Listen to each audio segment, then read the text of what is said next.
tu es le même. Tu es le même.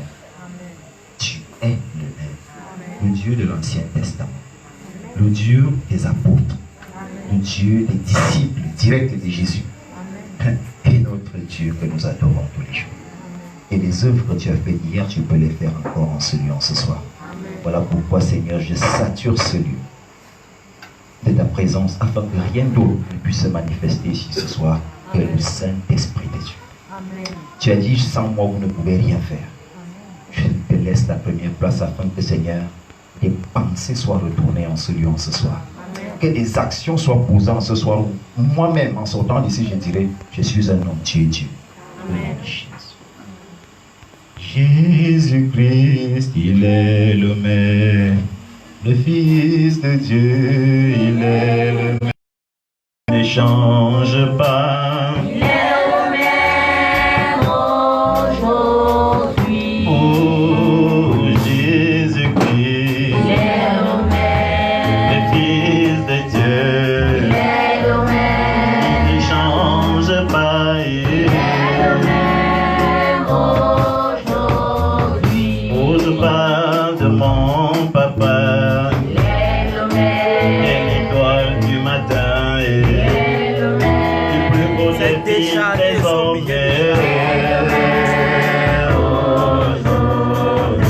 Je parle de la main cachée, rose de Sharon, l'olive de la vallée. Aujourd'hui, moi je parle de Jésus-Christ. Oh, Jésus-Christ,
Tu es le même, tu n'as pas changé, Seigneur. Tu es le même, tu n'as pas changé. Père, je veux que le même message apostolique que l'apôtre Paul pouvait délivrer soit délivré en ce lieu, en ce soir. Père, je veux que ma bouche soit une bouche de feu, une langue de feu, Seigneur, une langue brûlée afin de transmettre à quelqu'un l'énergie directe, l'énergie authentique, la même énergie Que l'apôtre Paul déposait quand il passait. Afin que les mentalités soient changées, que les cœurs changent, que les vies changent, que les hommes soient transformés et que toute la gloire te revienne au nom de Jésus. Je sais que tu le feras en ce lieu, en ce soir, car je sais en qui j'ai cru. J'ai cru en un Dieu capable. Voilà pourquoi je glorifie et je loue ton nom, parce que j'ai déjà vu les œuvres au nom de Jésus. Amen. Est-ce que tu peux t'asseoir?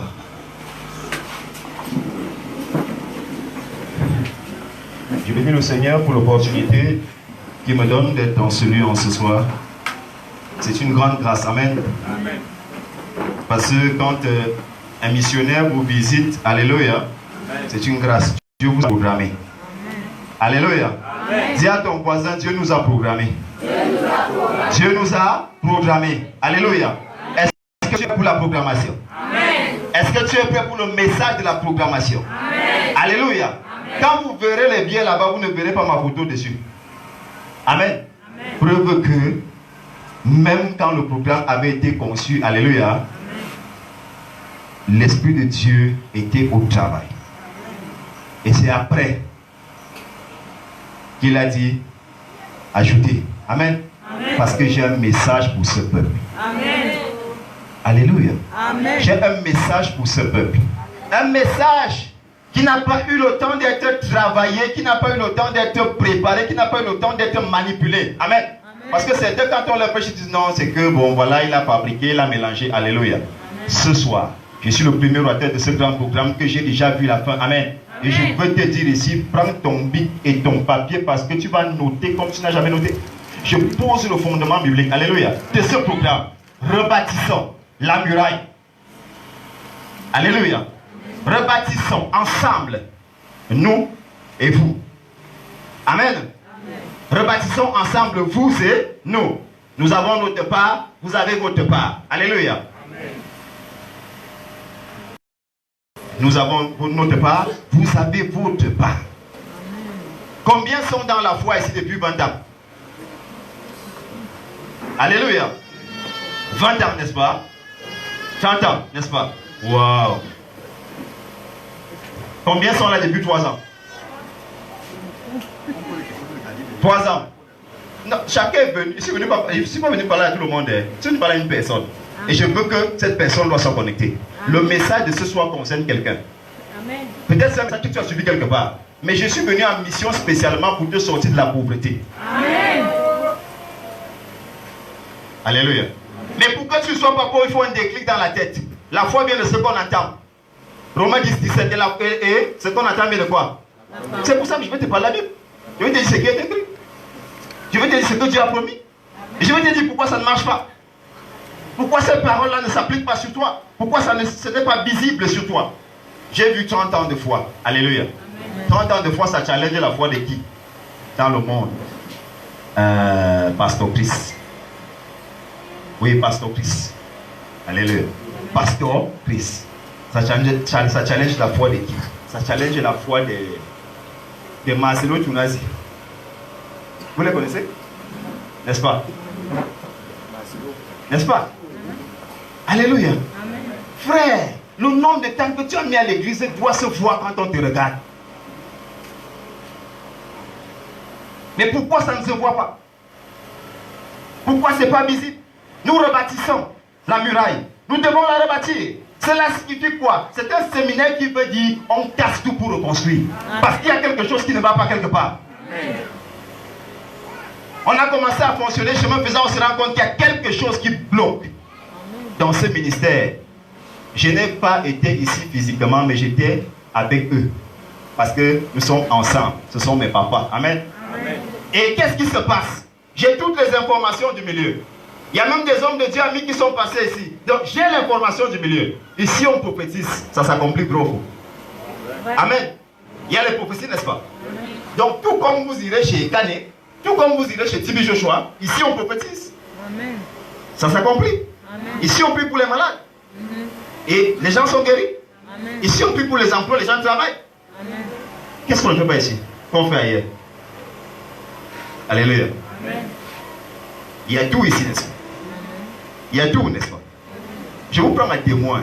Parce que le message que j'ai apporté, le Seigneur demande à cette église, n'est-ce pas, de se repentir. Et le Seigneur m'a dit, pendant ces 6 jours de programme, il y aura 6 prophètes dans la salle qui seront saisis de l'esprit et qui vont attester ton message. Amen. Pour ne pas parler en l'air. Il y aura 6 prophètes pendant les 6 jours ici qui vont attester le message que je donne. Le Seigneur demande à l'église de se repentir. Pianiste, batteur, caméraman, chanteur, brebis, fonctionnaire, élèves, étudiants, célibataires, tout le monde. Et je vais vous dire pourquoi. C'est pas parce que vous avez commis l'adultère, donc que vos cœurs se calment. C'est pas parce que vous avez forniqué, non, non, c'est pas là-bas, c'est ailleurs. Et il m'a dit, si ça là ne donne pas, même s'il rebaptise 1000 ans, ça va toujours chuter. Alléluia. Je parle ce soir du droit d'onction. Bible, s'il vous plaît. Parce qu'il m'a fait asseoir. Il m'a dit, il fallait dire ça. Écrit. Comme il a dit à Jean, écrit. Il va dire.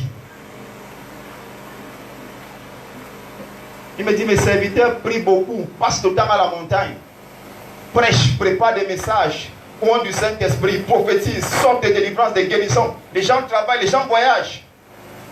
Il dit, je ne suis pas content de la façon dont je les vois. Je ne suis pas content. C'est m'a livré un secret. Il m'a dit, fils, je n'ai pas conçu un seul de mes soins pauvres. Aucun. Il m'a dit, je n'ai conçu aucun pauvre. C'est le peuple qui a pourvu mes soins. Il me dit, mes soins vivent avec des pourboires. Un peu comme quand vous allez au restaurant, vous avez mangé, n'est-ce pas? Et la facture, c'était par exemple, vous avez donné 5 000 et la facture était 2300. Vous faites le calcul, n'est-ce pas? Donc quand on vous rembourse, vous enlevez les biens en haut et vous laissez les pièces. Donc les soins de Dieu fonctionnent avec des miettes. Des années durant. Donc quelqu'un lève la main et dit 20 ans de foi. Je connais des hommes de Dieu qui n'ont pas 20 ans de foi, mais qui sont émancipés spirituellement et ministériellement, comme il n'est pas possible. J'en connais. Il y en a qu'on ne connaissait pas il y a de cela 10 ans, 5 ans, qui actuellement sont en vue sur les chaînes de télé. Comment ils font? Ah, voilà. Non, il a entré, il a touché à quelque chose. Non, il n'a pas touché. Il n'a pas touché. Maintenant, dès qu'on voit un pasteur avec la barbe au doigt, on dit non, lui, il est rosicrucien. Ah. Bon, expliquez-moi. La Bible déclare quand Joseph a été décoré en Égypte, on a mis une bague sur son doigt. C'était la bague de quel secte?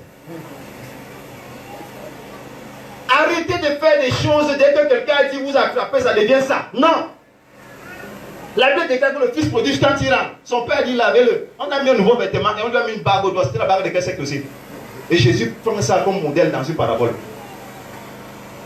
Il cite lui-même, il cite la bague. Jésus. Il devait dire, bon, au niveau de la bague, là, il avait mal fait parce que c'est la bague de la franc-maçonnerie. Il n'a pas dit ça. Ça peut passer décoration, comme une chaussure, comme un habit. C'est pas là-bas où je vous amène sur le bois d'onction. Le bois d'onction, c'est quoi pour ceux qui notent? Le bois d'onction est le salaire que le Créateur a prévu pour ceux-là qu'il a appelés pour le sacerdoce. Le salaire. Est-ce que vous savez que bibliquement vous devez un salaire à vos pasteurs? Alléluia. Alléluia. Est-ce qu'ils ne travaillent pas? J'ai été mandaté ce soir, au-delà du programme, pour vous dire ça avant que les autres orateurs ne viennent parler. Il m'a dit, va me mettre la fondation. Quand j'ai institué le ministère des sacrificateurs, quand j'ai institué la relation entre moi, les hommes, passant par un homme, le prêtre, le pasteur, j'avais dit quelque chose que les gens ont jeté. Et ils veulent faire l'église. Dieu est dans les principes, frère. Dieu est dans les principes. Il dit, Osée 4:6, mon peuple périt parce qu'il lui manque la connaissance. Quelle connaissance? Chaque situation que tu traverses dans ta vie a un verset biblique. Tant que tu n'as pas découvert le verset biblique, là, tu te fais tout maltraiter. Et beaucoup ne sont pas riches. Ils sont assis dans la foule. Ils ne sont pas émancipés, ils ne sont pas épanouis. Pourtant, ils parlent en langue. Est-ce que c'est possible? Ils parlent en langue. Et il y a des gens aujourd'hui qui sont assis dans la salle. Là. Vous n'avez pas mis la marmite au feu aujourd'hui. Vous n'avez pas préparé. Vous croyez que c'est le christianisme, ça vraiment? Je suis venu changer. C'est le message de l'Esprit de Dieu. La Bible, le Seigneur m'a dit, je vais toucher pendant 6 jours. Chaque jour. Je ne suis pas l'orateur de tous les jours là, n'est-ce pas? Mais pour mon jour d'aujourd'hui, chaque jour, quand vous venez vous rassembler, il y aura un prophète ici qui recevra que ce que j'ai dit ici là est sérieux. Je ne suis pas venu pour me promener. Je suis venu vous dire ça. C'est pour votre bien. Écoutez-moi attentivement. Enlevez les raisonnements. Enlevez le on m'a dit que d'abord, il n'y aura pas un on m'a dit qui va dépasser ma Bible qui est citée tout à l'heure. Il n'y aura pas. Parce que c'est vous qui allez lire. Donc vous allez vous mettre vous-même au tribunal. De telle sorte que ceux qui ont le cœur à se repentir et à faire ce que Dieu dit après, vous verrez les résultats. Combien on gagne la voiture là-dedans? Est-ce que c'est normal? C'est quoi? Je souhaite que tu prospères à tous égards, ça suffit. 3 Jean chapitre 1 verset 2. Je souhaite que tu prospères à tous égards. Ça signifie quoi?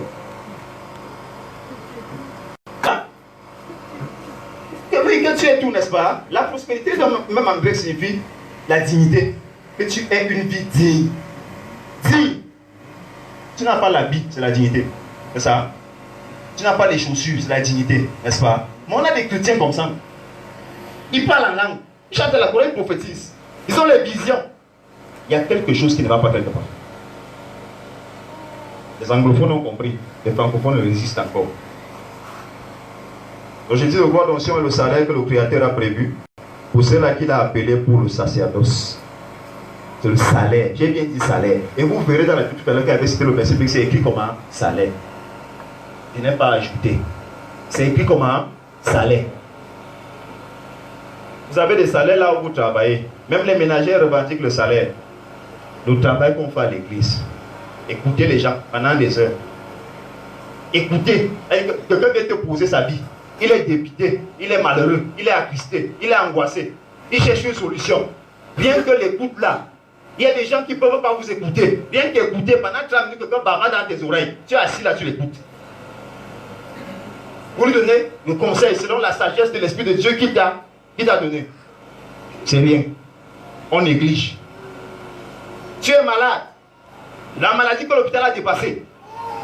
Tu viens, on prie pour toi, tu guéris.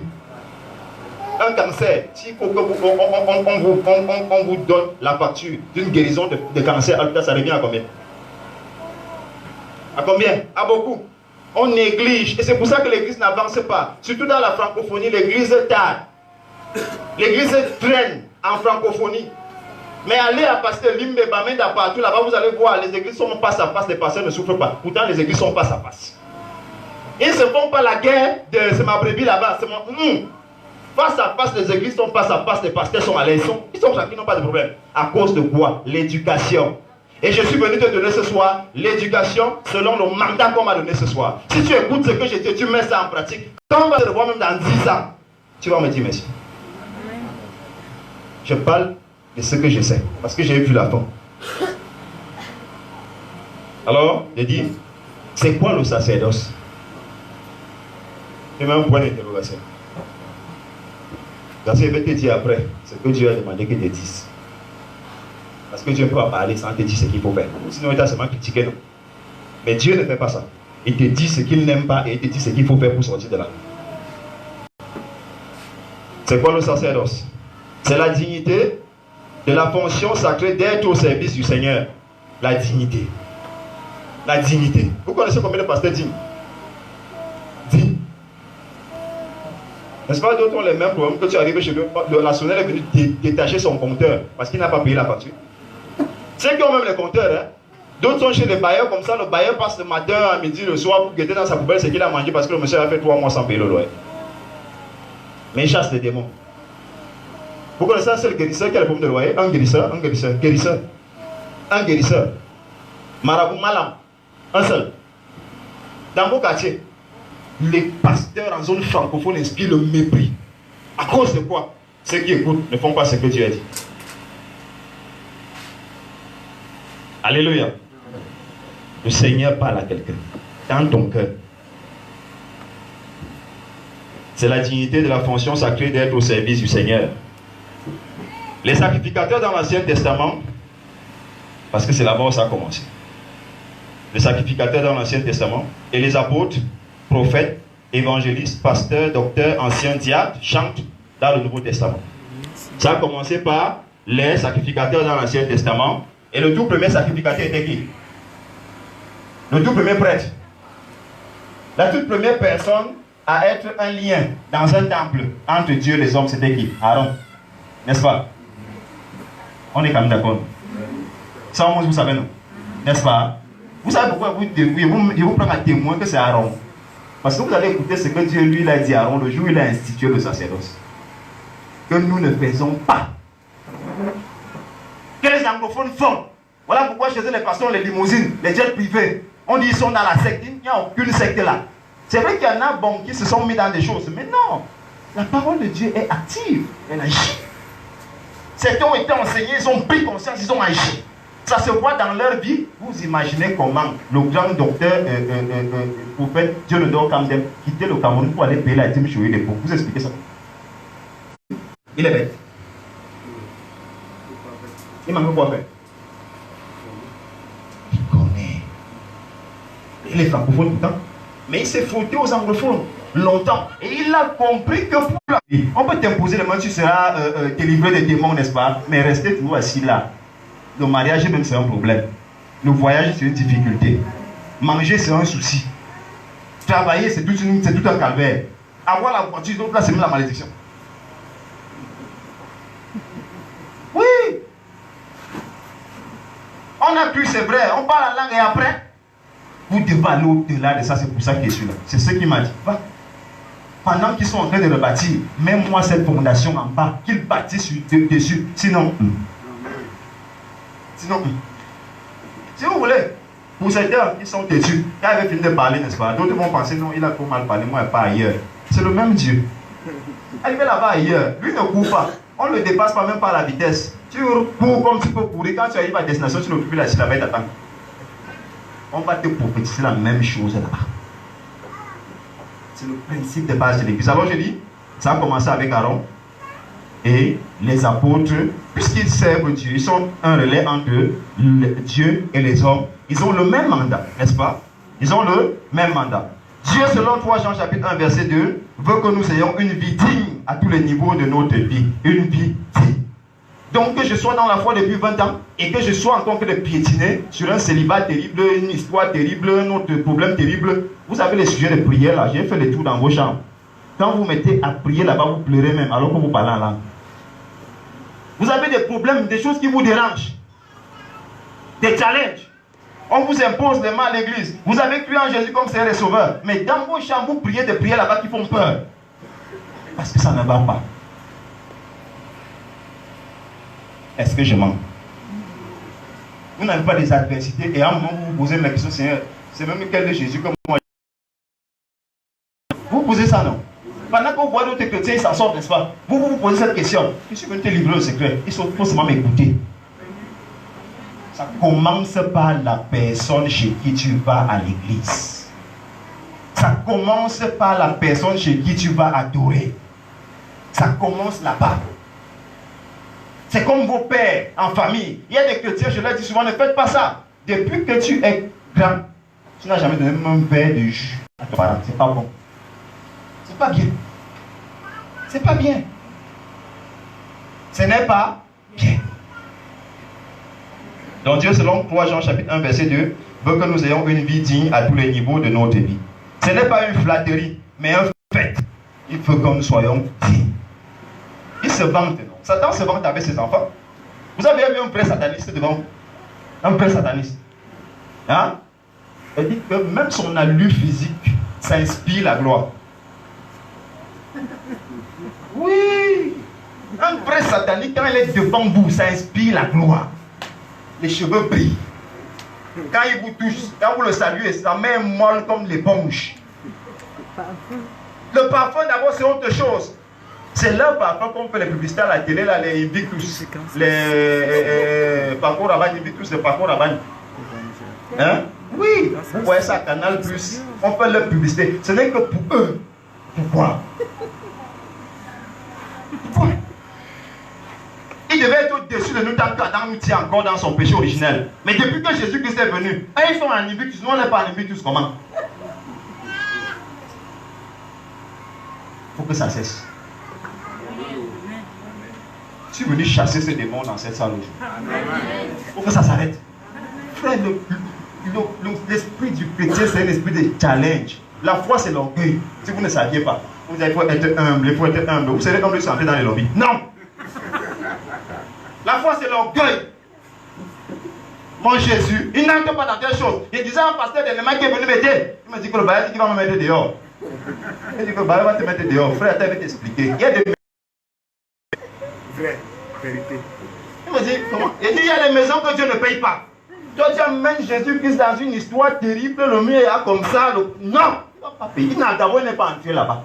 C'est pour ça que tu as des cauchemars. Alors que tu avais, Seigneur, j'ai bâti l'hôtel. Quand il est entré chez toi, souviens-toi, j'ai bâti l'hôtel. Il n'est pas entré. Parce que cette maison est lugubre.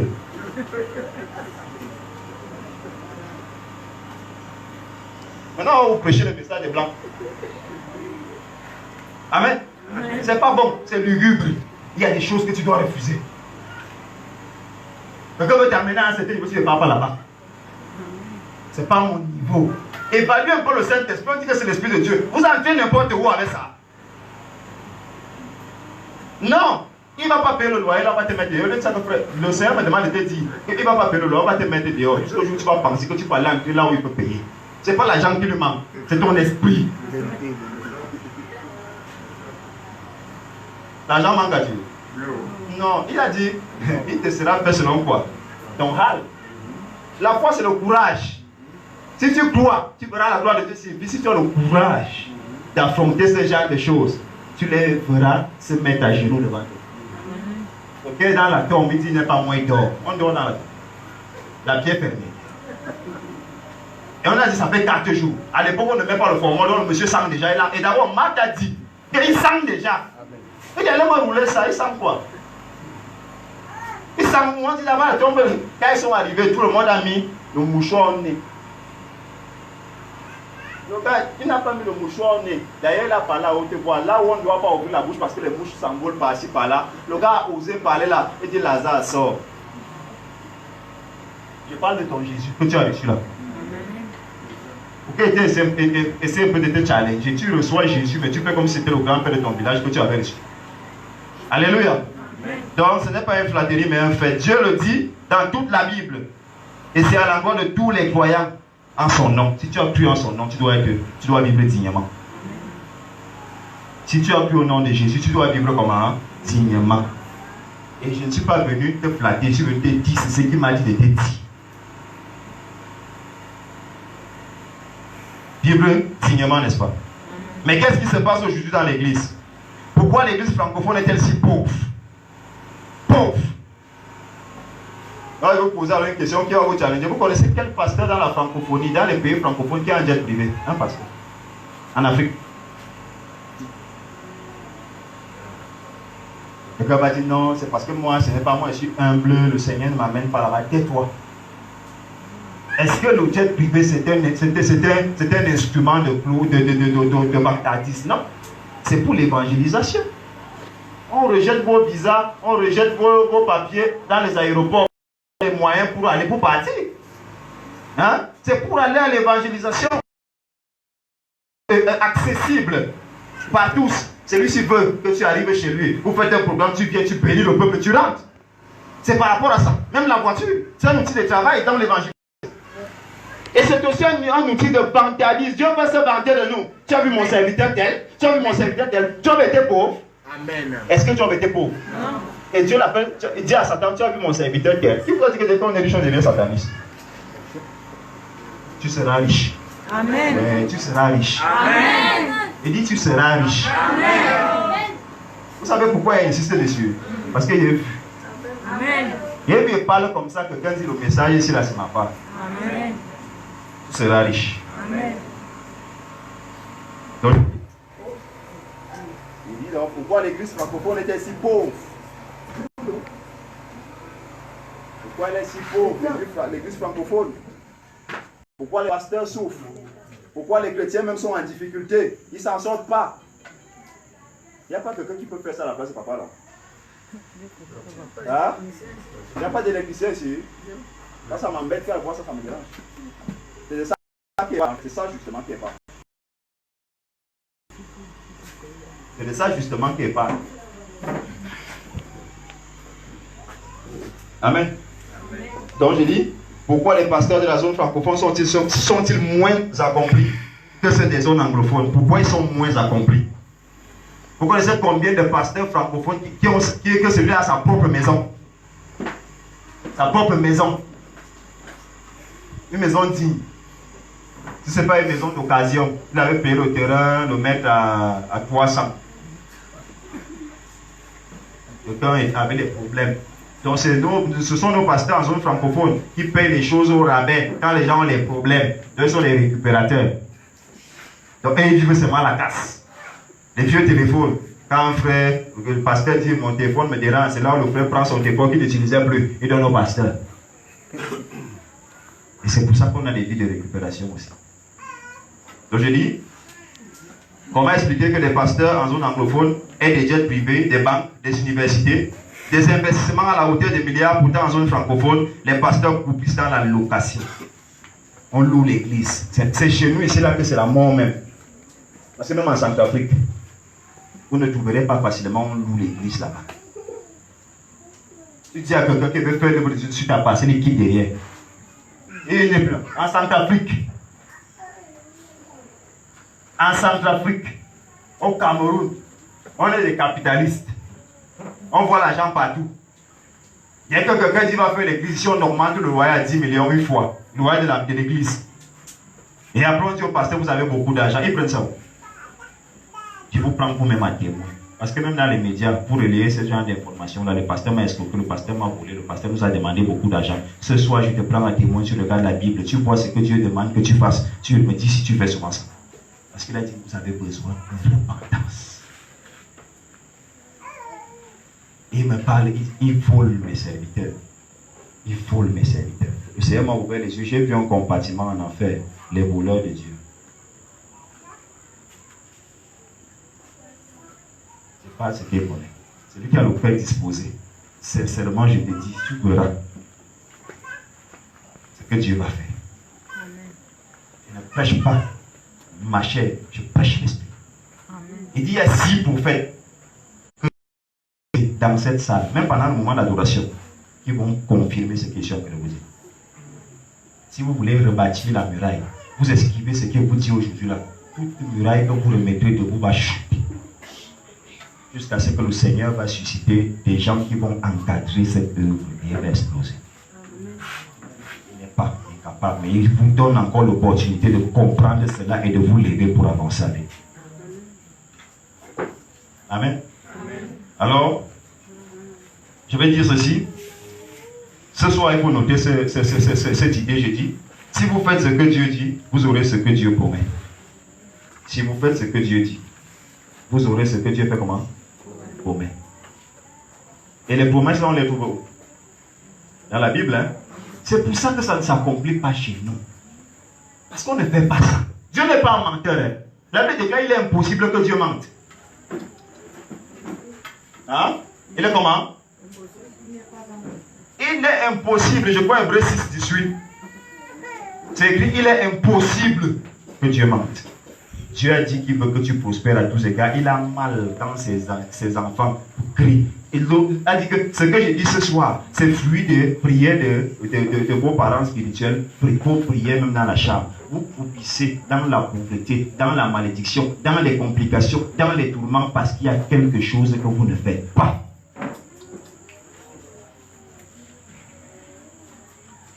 Je ne parle pas seulement pour vous. Chaque fois que je vais dans une église, vous savez, m'a donné l'onction d'Agé et Malachi. Quand vous regardez dans la Bible, les deux seuls prophètes qui ont appuyé sur la construction du temple de l'Éternel avec précision et avec l'argent qu'on devait apporter, Agé et Malachi. Je ne viens pas prêcher ici pour moi. Je vous dis, c'est l'église de Jésus. Et si cette église qui est l'église mère se lance solidement, vous allez voir ce que vous n'avez jamais vu. Vous ferez des cultes de fin d'année ici à la traversée où les gens donnent des voitures pour don à l'Éternel. Il m'a dit pourquoi le Seigneur m'a envoyé m'asseoir à Winner Chapel pendant 2 ans. Il me dit observe. Il me dit vous ne faites pas ça. Vous avez les gros discours, les francophones. L'anglophone est pragmatique. 1 + = 2, il applique. Si le pasteur a dit que vous voulez être béni, dès que le culte sort, allez, il y a les camions qui vont passer là, coucher-vous en route, ça vous écrase, ils vont se faire écraser. Mais nous on raisonne, trop de philosophie, trop d'école, trop de commentaires aussi. On nous a dit que, on m'a dit que, on nous a dit que, on m'a dit que. Donc je dis ce soir, si vous faites ce que Dieu dit, vous aurez ce que Dieu promet. N'est-ce pas? Je dis encore une autre phrase clé que tu dois garder. Si vous voulez que Dieu fasse pour vous ce qu'il n'a jamais fait pour vous, n'est-ce pas? Faites pour Dieu ce que vous n'avez jamais fait pour lui. Dans le cas qu'on vient de lui demander rien. Vous avez la foi. La foi échoue dans l'obéissance. N'est-ce pas? Ça échoue là. Dès qu'il y a obéissance, la foi s'incline. La foi heurte et ça devient tout petit. Ça accomplit ce que vous avez cru, n'est-ce pas? S'il y a désobéissance, il n'y a rien. Vous avez des grands projets, vous voulez construire des grands stades de football pour l'évangélisation. Oui, le projet, ça n'impressionne pas Dieu. Vous avez ça dans vos cœurs. Là-bas, il y a d'autres qui ont dit non, Seigneur, si tu me bénis vraiment, je vais te faire ceci, je vais te faire cela. Dès que le Seigneur les a bénis, ils ont fui. Il ne va pas te bénir nettement avec ce que tu as demandé. Il commence par te donner une petite chose pour voir ta réaction dans ça. La Bible déclare, fidèle dans des petites choses, on vous en confiera de plus grandes. Vous ne pouvez jamais expérimenter ce qui est puissant, élevé et grand si vous êtes infidèle dans ce qui est petit. La Bible nous parle de la parabole des talents. Celui-ci a trouvé que son talent était petit par rapport au talent des autres, l'a enterré. Quand tu te fais un premier miracle, tu ne parviens pas à reconnaître, tu as enterré. Ne prie plus, arrête. Tu t'es tué. Sauf, comme je suis en train de parler là, tu te dis, Dieu demande de vous relever, repentir-vous. Si vous voulez que Dieu fasse pour vous ce qu'il n'a jamais fait, faites pour Dieu ce que vous n'avez jamais fait pour lui, jamais. Et là maintenant on entre dans notre étude. Ce que Dieu dit. Ce que Dieu dit, je vais t'informer sur ce que Dieu dit. Et toi et moi, on sera d'accord que tu ne fais pas ça. Nombre chapitre 18, verset 7 à 8. Je veux un lecteur, bon lecteur. Nombre 18, 7 à 8. Et quelqu'un d'autre prend le verset 31 à 32. On va commencer maintenant à faire un marathon dans les Écritures. Là, vous saurez que Dieu m'a envoyé ici aujourd'hui. Parce qu'il ne veut pas parler de moi-même. Il va vous dire ce qu'il m'a dit. Dans les Écritures. Il veut que quelqu'un donne-lui le micro. Nombre 18, 7 à 8 et 31 à 32. C'est quelqu'un qui lit bien. Nombre 18, verset 7 à 8, il est écrit. Oui. Toi et tes fils. Oui. Avec toi. Avec toi. Vous observerez les fonctions de votre fonction de la mission sacrée que je viens de vous accorder et que j'ai demandé à Moïse de venir te dire que désormais c'est toi Aaron qui sera le tout premier sacrificateur d'Israël. J'ai bâti la tente d'assignation. Désormais quand les gens vous glont parce que quelqu'un a péché, il ne passe pas par Moïse, il passe par Aaron.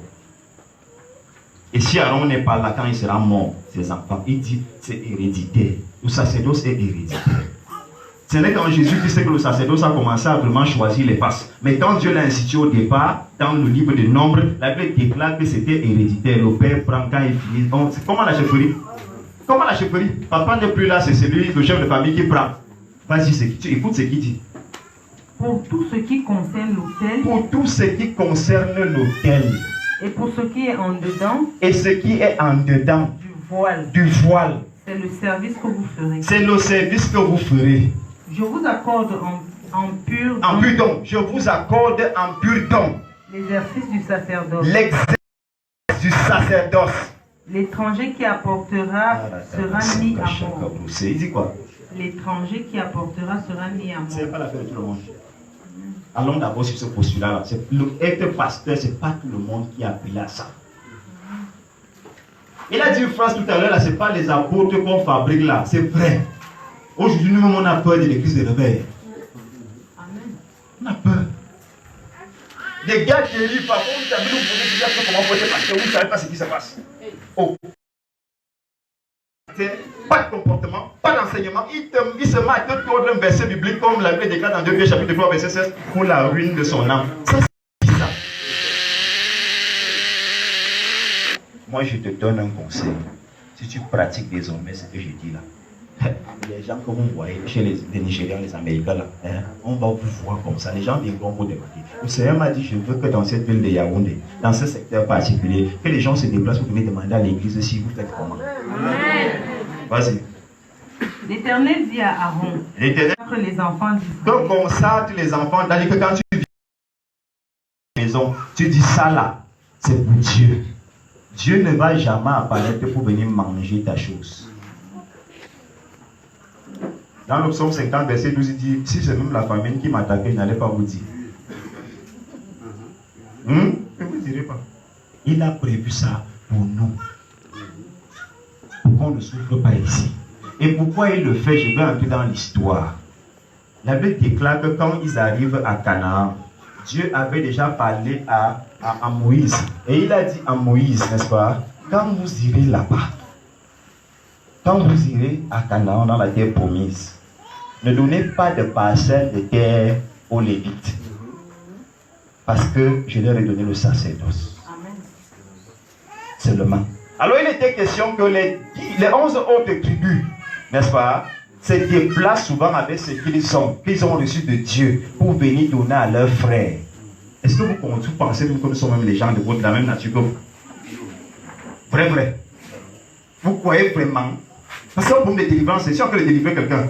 Est-ce que quand tu me vois, on dit pasteur, tu me considères comme quelqu'un qui a le sang aussi qui coule dans son corps? Qui vit sur cette terre-ci avec les mêmes problèmes que tu connais au quotidien? Vous ne devez pas dormir. Vous ne devez pas avoir la paix tant que vous n'avez pas résolu tous les problèmes qui tiennent au cœur à ceux-là qui vous encadrent dans le spirituel. Amen. Vas-y. Je te donne celles qui me sont offertes. Je fais comment? Je te donne. Je te donne. À qui? Et c'est quoi? Il donne à qui? Donc le pasteur a pris l'offrande dans l'église, on dit il a péché. On commence à juger. Le tribunal s'assoit, on commence à réfléchir. Il faut qu'il nous rende compte. Il faut que ça monte, il faut que ça descende. Il a volé. Ça se passe dans les médias. Oh, les pasteurs escrocs là, les pasteurs voleurs. Oui, le réveil a cette mauvaise attribut parce que ceux qui sont venus avec le réveil au Cameroun ne sont venus qu'avec la Bible. Et ils ne sont pas venus pendant la colonisation. Mais ceux qui sont venus pendant la colonisation sont venus avec la Bible et aussi avec les histoires, les arbres derrière pour vous amener à être dans certaines religions par force. Et ils vous ont maintenant pris les chefs traditionnels de chez nous, on leur a donné le whisky, ça les a embrouillés, ils ont commencé à nous envoyer en esclavage. Hein? Ils nous ont sacrifiés. Vas-y là. Je te donne à toi et à tes fils. Et à tes Donc c'est que ça ne s'arrêtait pas sur Aaron, même les descendants d'Aaron devaient être dans la même bénédiction. Vas-y. Comme droit d'onction. Droit d'onction. Il dit que mon thème ce soir c'était quoi? Le droit d'onction, n'est-ce pas? Le salaire. Il dit vas-y. Oui, on a dit verset 8, n'est-ce pas? Il dit par une loi comment? Perpétuelle, maman, ça signifie quoi? Moi, je n'étais pas à l'école, je pensais à connaître. Qui ne finit pas. Hein? Perpétuel signifie qu'il ne finit pas. Illimité. Éternel. Hein? Ça ne finit pas, ça ne s'arrête pas. Pourquoi ça s'est arrêté à l'église postmoderne? Pourquoi ça s'est arrêté? Et maintenant, vous entendez des gens fondamentalistes chrétiens qui sont plus chrétiens que nous. L'apôtre Paul avait dit que l'apôtre Paul... Ah! Après, il dit, frère, c'est toi, il dit ce que Paul a dit. Tu ne le connais pas. Verset 31-32, il avait dit. Verset 31. À 32. Il est écrit. Vous la mangerez en un lieu quelconque. Oui. Vous et votre maison. N'est-ce pas? Car c'est votre salaire. C'est votre comment? C'est votre salaire. Mais quand on peut dire appelle-moi salaire? Salaire. Comment? Salaire. Ça existe dans la Bible. Comment? C'est votre salaire. Vas-y. C'est votre salaire pour le service que vous faites dans la tente d'assignation. On a dit que vous faites à la plantation. On a dit que vous faites au bureau. Hein? On nous envoie maintenant travailler, il faut que le pasteur travaille parce que vraiment les pasteurs là, vraiment ils dérangent. Ils ne veulent plus rien faire, ils veulent seulement. Le pasteur doit travailler. Et qui? Si tu trouves l'église fermée un jour que tu es au chantier, tu es en train de couler la dalle et que tu as un vrai problème, tu vas appeler qui? Ils vont encore bavarder. Occupez-vous des hommes de Dieu, occupez-vous de nous pour qu'on n'ait plus mendier, qu'on ne nous insulte pas dans les commissariats, qu'on ne nous insulte pas au quartier parce qu'on n'a pas payé la facture du pain qu'on a donné pour les enfants pour qu'ils aillent à l'école il y a cela 2 mois. Une facture de 300 qu'on n'a pas pu payer en 2 mois. 300. Le nom du pasteur est caté. Comme tu as honte de dire, c'est mon pasteur là-bas. Vieilles chaussures, vieilles vestes, vieille maison. Tu n'as même pas d'amener les gens là-bas parce que la maison a déjà pris un angle. Verset 31, 32, la Bible dit quoi? Vous ne serez chargé pour cela d'aucun Vous ne péché. serez chargé pour cela d'aucun péché quand vous en aurez prélevé le meilleur. n'est-ce pas? Le meilleur, n'est-ce pas? Quand vous en aurez prélevé le meilleur. Le Seigneur a prévu comment on devait être géré. La Bible déclare quand Ézéchias, le roi, prend le pouvoir. La Bible déclare que quand il devient roi, il se rend compte que le pays souffre. Le pays est très pauvre. Il est placé sur la fenêtre de sa maison. Il regarde. Il regarde. Le pays est pauvre. Et comme c'était un roi qui craignait Dieu, la Bible déclare que il a appelé son homme de main. Il lui dit, mais attends un peu. Le pays ici, depuis là, ça, tu vois la galère partout là, qu'est-ce qui se passe? Son homme de main lui dit, Sa Majesté, tu sais, le peuple ici ne tient que sur Elohim. Mais depuis un bon bout de temps, les sacrificateurs, les Lévites, sont restés là-bas au temple. Ils ne mangent pas. Personne ne leur rend visite. Personne ne leur apporte rien. Alors certains ont décidé de rentrer dans leur famille. Il dit, il dit, je comprends. Comment le peuple va aller bien si ceux-là qui sont une croix de transmission, de relais entre Dieu et eux sont fâchés et ils sont dans la maison. Il déclare que le même jour, il a émis un édit. Il a demandé à chacun d'apporter tout ce qu'il devait et qu'il vient donner. La Bible déclare que les gens venaient des villes voisines, les gens venaient des pays voisins parce que le roi avait dit. Et ils sont venus au temple, ils ont commencé à donner. Et c'est là où il appelle le sacrificateur. Le chef des sacrificateurs lui demande que tu vois l'affaire là, comment ça se passe là-bas. Et la Bible déclare que le chef des sacrificateurs va lui dire, le peuple est venu remettre à l'Éternel ce qu'il devait à l'Éternel. Et j'aime cette phrase, et l'Éternel a béni son peuple. Amen. Ce n'est pas nous qui sommes là pour vous bénir. Même la symagie qu'on fait souvent à l'église, on prend la dîme, on commence à prier dessus. Quand vous regardez l'enseignement sur la dîme, il n'y a pas, et le pasteur priera dessus, il n'y a pas.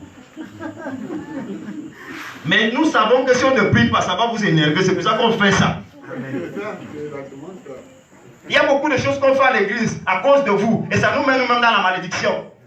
Parce qu'il y a des pasteurs qui ont peur de dire aux gens, est-ce que vous savez que je dois avoir un salaire? Est-ce que vous savez que je dois avoir un entretien? Est-ce que ils ont peur de dire ça? Parce qu'ils se disent, si elle dit ça à maman telle, elle ne va plus venir à l'église. Tu oublies une chose, tu fermes les portes de la richesse à maman telle. Et ce qui est bizarre, c'est que quand maman telle va à l'église ailleurs, là où on lui dit ça, elle donne les millions. Alors qu'elle n'avait rien ici, tu la vois sans confiance. Mais elle donne les millions là-bas, elle prend ça où? Quand tu as compris, frère, tu vas faire. Vous avez beaucoup là qui ne travaillent pas, mais les enfants vont à l'école. Parfois, dans les écoles qui coûtent 75 000 4 000. Vous faites comment?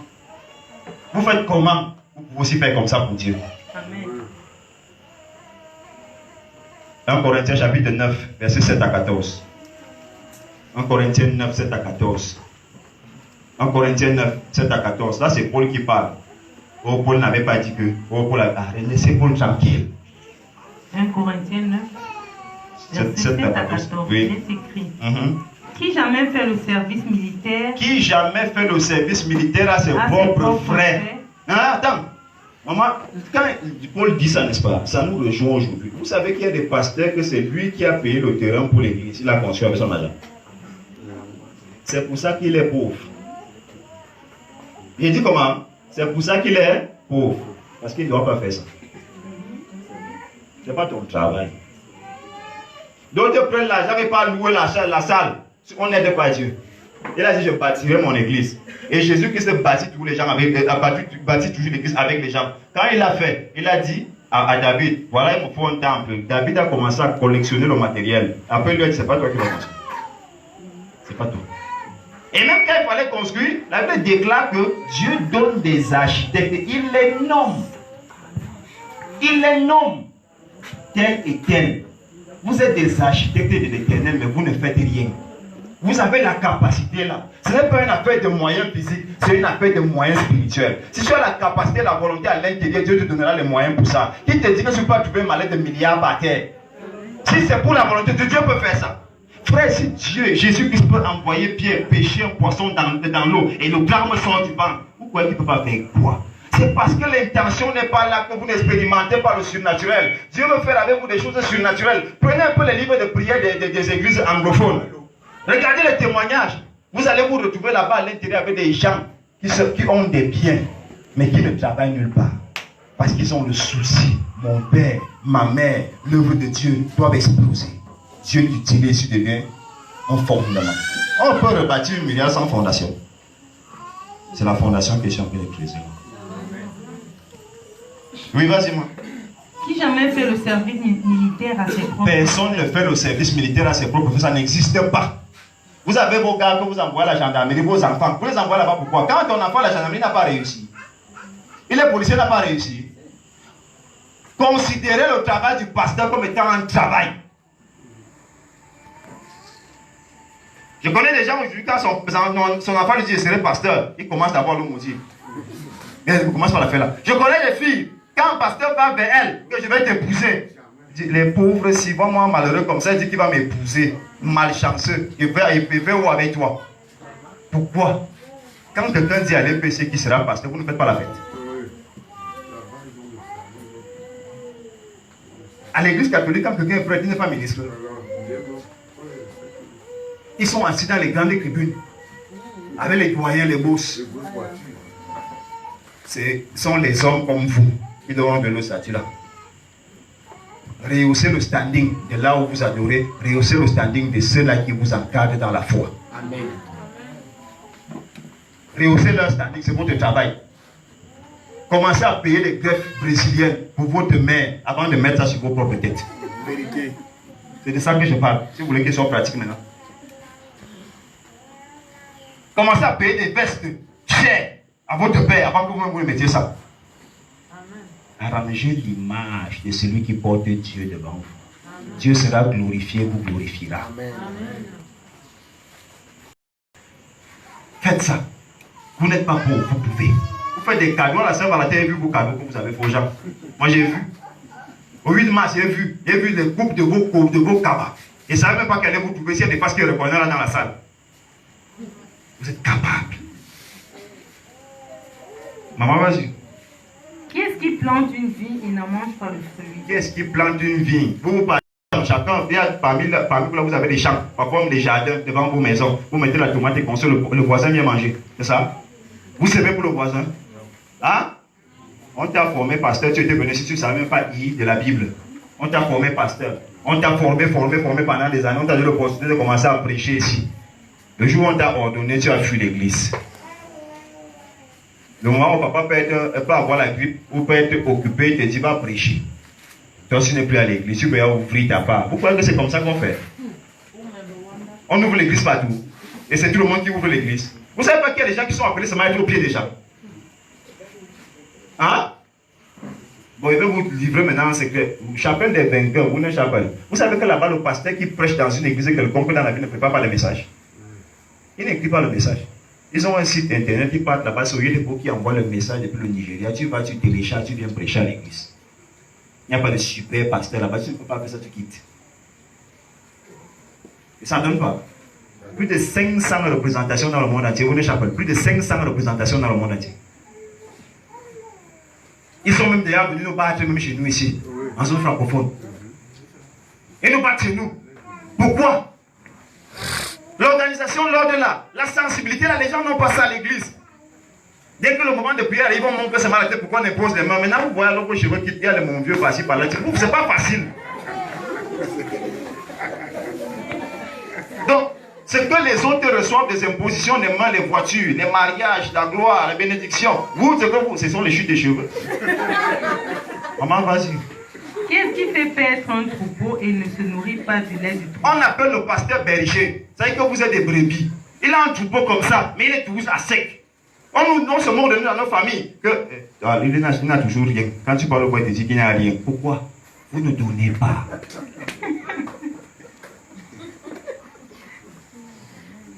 Une génération de pasteurs en danger. Peut-être ceux qui vont naître après. Et puis, laissez-moi vous dire une chose. Il y a deux choses avec les enfants des pasteurs actuels, n'est-ce pas? Soit ils ne seront jamais pasteurs, parce que tellement la souffrance est dans leur maison, ils disent non, on ne va pas suivre le chemin, papa là, c'est trop fort. Ou alors, ils seront pasteurs, mais ils seront très durs.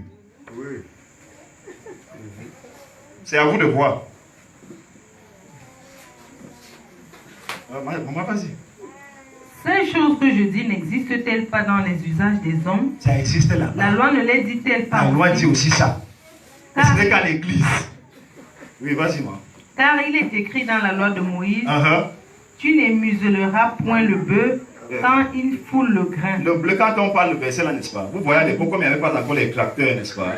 Ce sont les bœufs qui tiraient et avec un fer au sol, n'est-ce pas? Qui était en fouche, qui creusait le sol pour qu'on puisse s'aimer. Il était dit dans la loi de même les animaux. Vous croyez que Dieu est vraiment si méchant pour que nous les pasteurs, on soit toujours si quêtants, misérables, mièvreux, morts? C'est pas possible. Il a un souci pour les bœufs.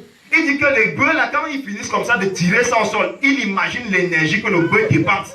Il dit le jour où vous allez commencer des récoltes, si le bœuf là s'arrête pour manger quelque part, dans ce champ-là, ne le dérangez pas. Mais vous vous dérangez tous les jours.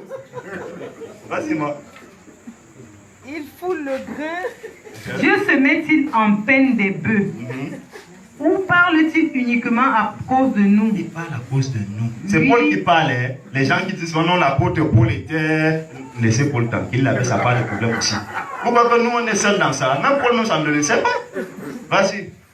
Oui, c'est à cause de nous qu'il a été écrit que celui qui laboure doit labourer avec espérance. Oui. Et toi comment? Labourer avec espérance. Comment je t'encadre ici? Tu es venu, tu étais malade. J'ai prié pour toi. Je t'ai enseigné la parole de Dieu pour garder ta délivrance. Je t'ai dit que tu peux être utile dans la maison de Dieu. Tu chantes à la parole, bien tu balayes le sol, tu es diacre, bien tu me lèves pasteur. Et tu as les opportunités. Vous croyez que vous allez dire merci à Dieu dans vos chambres? Hein? S'il y a trop Dieu dans vos chambres, qu'est-ce qu'on vient encore faire à l'église? Il a établi un endroit où on vient régler tout ce qu'il faut régler. Et si on ne règle pas? Et même le pire, c'est quoi? C'est que quand tu sais meilleur péché 2-3 versets bibliques, on ne t'a pas ordonné ici, tu sors, tu peux commencer ta part dans ta chambre. Et ça insulte encore l'église de réveil. Et ça fait les malédictions. Un jour, le Seigneur m'a dit de prier pour les gens à l'église, pour tous ceux qui ont été soumis aux onctions, des gens qui n'ont pas suivi le cheminement normal pour être pasteur. Et les impositions des mains, les impositions des mains, des rébellions, des malédictions, pour qu'on fasse la délivrance. Vas-y, moi. Et celui qui foule le grain foulé avec espérance d'y avoir part. Si nous avons semé parmi vous les biens. Paul dit si j'ai semé parmi vous les biens spirituels. C'est quoi le bien spirituel ici? C'est pas seulement la prière. La parole de Dieu. La parole de Dieu. La semence de vie. Il dit si la parole là vous touche et que vous pourrez en être des fleuves d'eau vivante couleront en vous. Aujourd'hui, si tu lis la Bible comme tu lis là, quand il a dit Jean, tu es arrivé à Jean, c'est parce que quelqu'un t'avait montré ça. Hein? Si tu pries même maintenant dans ta chambre, c'est parce que tu étais quelque part. Amen. Mais le monsieur de ce quelque part là, le gars coud le pantalon avec le fil à tresser.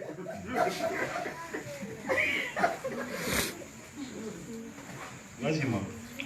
Si nous avons semé parmi vous les biens spirituels, est-ce une grosse affaire si nous moissonnons? Est-ce que c'est une grosse affaire? Demande ça que frère, c'est même quelle malchance ça.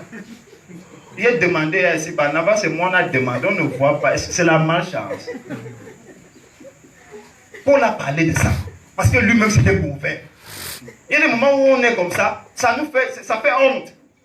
C'est-à-dire qu'une de tes filles te dépose quelque part avec sa voiture. Papa, on est ensemble, hein? Même pas 100 francs.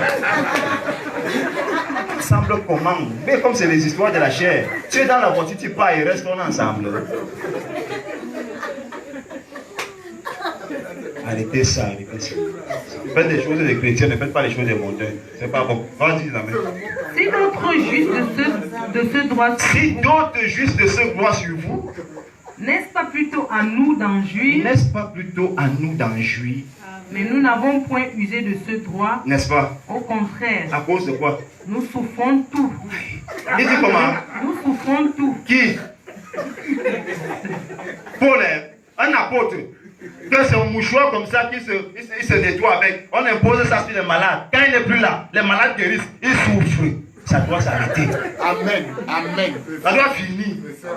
Et Dieu Seigneur, je te remercie pour le message que tu m'as donné là en 2014. Frère, moi ne prie pas pour les gens qui sont bizarres. Je ne veux pas. L'onction sur l'homme de Dieu, c'est son fonds de commerce. Vous ne pouvez pas entrer dans une boutique, vous mettre à prendre les marchandises gratuitement, vous dites que vous allez venir payer, après il y aura faillite. Voilà pourquoi on est en faillite. Le passé n'a pas le pantalon. On l'invite dans l'anniversaire de sa nièce ou de je ne sais pas trop qui. Il ne sait pas quel pantalon porter. Il ne sait pas quel chaussure mettre, il se met à réfléchir. Le pasteur. Le pasteur. Quelqu'un qui porte le feu de Dieu. Pasteur. Le feu de Dieu. Le pasteur. Pasteur. Vous savez, essayez un peu d'entrer dans la même conception de pasteur que j'ai dans ma tête là. Pasteur. L'apôtre Paul est dans Colossiens chapitre 6 verset 1, puisque nous travaillons avec Dieu. Comment? Nous travaillons avec qui?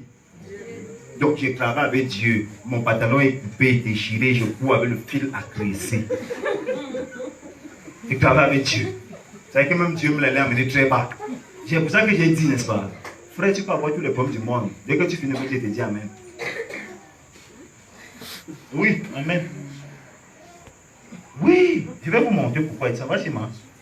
Nous souffrons tout afin de ne pas créer d'obstacle à l'évangile de Christ. Nous souffrons tout afin de ne pas causer d'obstacle à l'évangile de Christ. Oui. Ne savez-vous pas que ceux qui remplissent les fonctions sacrées sont nourris par le temple? On a dit le sacerdoce, c'est la fonction sacrée, non? On a dit ceux qui remplissent quoi?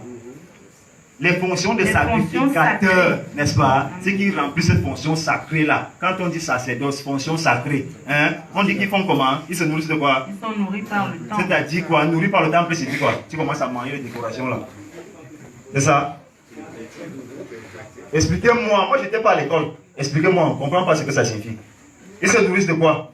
Hein? Ils se nourrissent?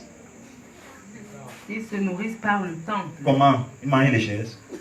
D'abord, même pour qu'il y ait chaise à l'église, c'est tout un calvaire. Hein? Vous voyez comment c'est une précarité terrible. Le ministère pastoral est devenu une grosse malédiction même. Hein? On vient maintenant à la prédication comme si on allait à la malédiction. Hein? Tu sais que c'est toi qui vas prêcher le soir, tu commences à réfléchir. Est-ce que ça devrait être comme ça? Vous copiez ça où? On dit qu'on dépasse les protestants, on dit qu'on dépasse les catholiques, on a le Saint-Esprit qui habite en nous. Pourquoi on ne fait pas les choses au-delà de ce qu'ils font? C'est l'église à l'EPC qui paie le terrain, qui construit l'église et qui construit le presbytère. Mais vous avez le Saint-Esprit que eux n'ont pas. Qu'est-ce qui se passe?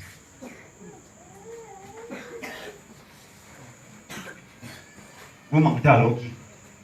C'est la question que les protestants m'ont demandé de vous poser ce soir. Vous mentez qui? Vous dites que nous on n'a rien, mais on fait les choses que vous ne faites pas. Le pasteur à l'EPC souffre. Il suffit d'un coup de fil, les choses ont déjà changé.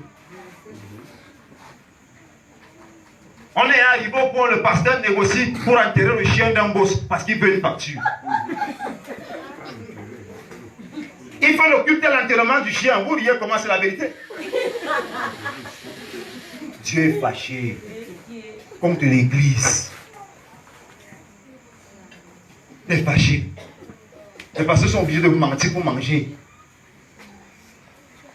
Oui, ça existe. Un pasteur a fait l'enterrement d'un chien d'un boss parce qu'il y a l'argent. Que son âme repose en paix. Oui, voici moi. Que ceux qui servent à l'autel, on part à l'autel. Ceux qui servent à l'autel, on part à l'autel. De même aussi, oui. Le Seigneur a ordonné à ceux qui annoncent l'évangile de vivre de l'évangile. Ceux qui font comment? Ceux qui annoncent l'évangile de vivre de l'évangile. Explique-nous. Moi, je ne comprends pas l'autre là. Ça signifie quoi? Expliquez-nous. Moi, je ne comprends pas. Parce que vous avez fait beaucoup ont fait de tous des églises là. On vit de l'évangile comment? Ah, explique-moi un peu ça. Toi.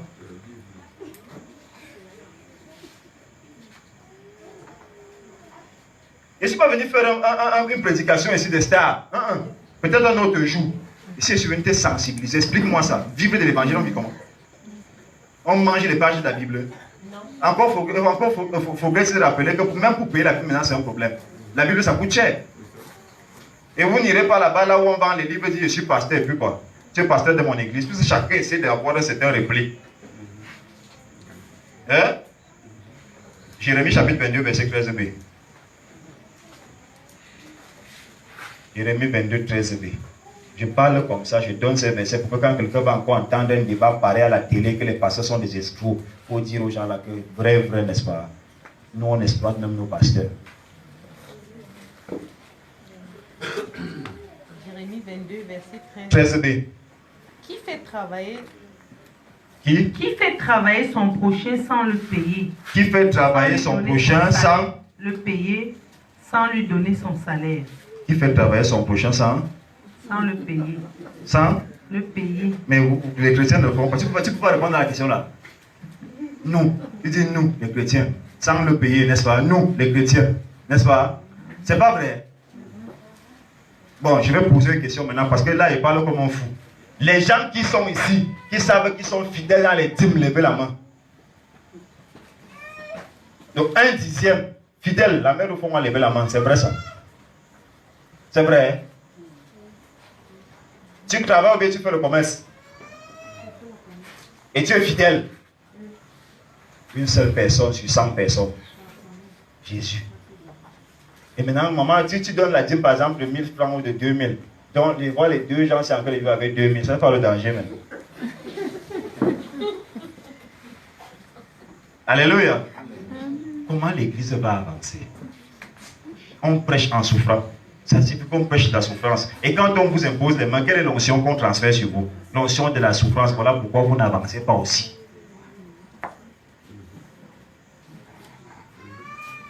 Est-ce que la Bible ne dit-elle pas qu'on ne peut donner que ce qu'on a? J'ai la souffrance, je te donne quoi? Je jongle pour vivre. Quand il t'impose les mains, tu n'iras pas jongler.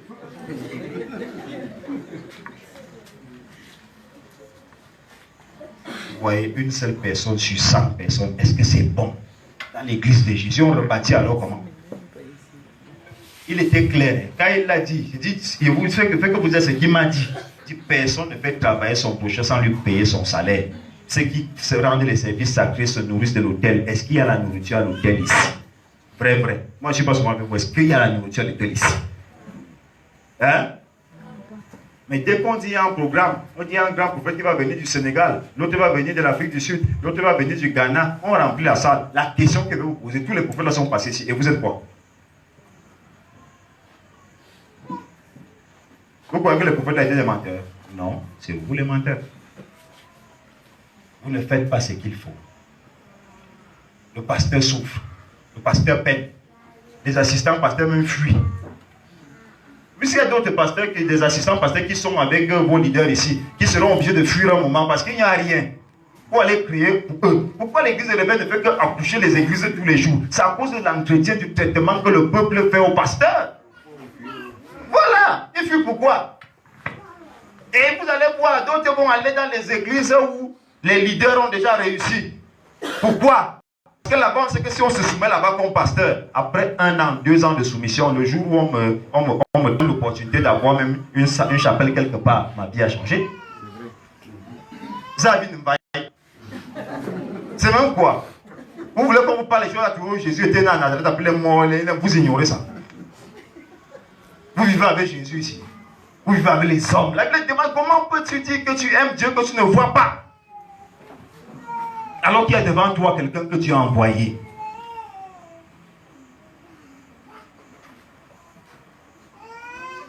Deux Rois chapitre 12 verset 16. Et il y a vu d'autres là n'utilisent même plus la Bible. C'est trop fort. Alléluia. C'est trop fort. Ça c'est une opération sans anesthésie. 2 Rois chapitre 12, verset 16, il est écrit. Oui. L'argent des de culpabilité et des sacrifices d'expiation n'était point apporté dans la maison de l'Éternel. Oui. Il était pour les sacrificateurs. Il y avait même certaines offrandes qui n'arrivaient même pas à l'église. Parce que quelqu'un m'a demandé un jour, mais homme de Dieu, on vient te voir chez toi, après on apporte encore là, on apporte aussi l'offrande. La Bible déclare ne jamais apparaître devant l'homme de Dieu le même idée. Et le pire c'est quoi? C'est qu'il y a certaines offrandes qui n'entrent pas à l'église. Donc voilà pourquoi vous pourrez me trouver à la maison. Et prie pour toi là-bas, tu rentres. Hein? Bon, si toi tu dis que le genre d'offrande, il y a certaines, donc, quand on vient chez toi, on ne doit pas te donner une offrande. Tu viens alors faire quoi chez moi? C'est l'église. Tu viens faire quoi chez moi? C'est l'église. Je suis pasteur, on se rencontre à l'église, non?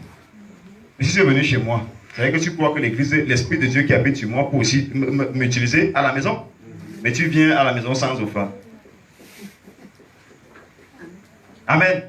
N'allez plus chez les hommes de Dieu les mains vides. Et arrêtez de faire que les hommes de Dieu soient en train de bâtir l'œuvre de Dieu avec leurs moyens. Ce n'est pas normal. Ce n'est pas bien. Et le Saint-Esprit est fâché. C'est ce que je suis en train de vous dire là. Le Saint-Esprit est fâché. Une personne du sang. Aïe. Alléluia.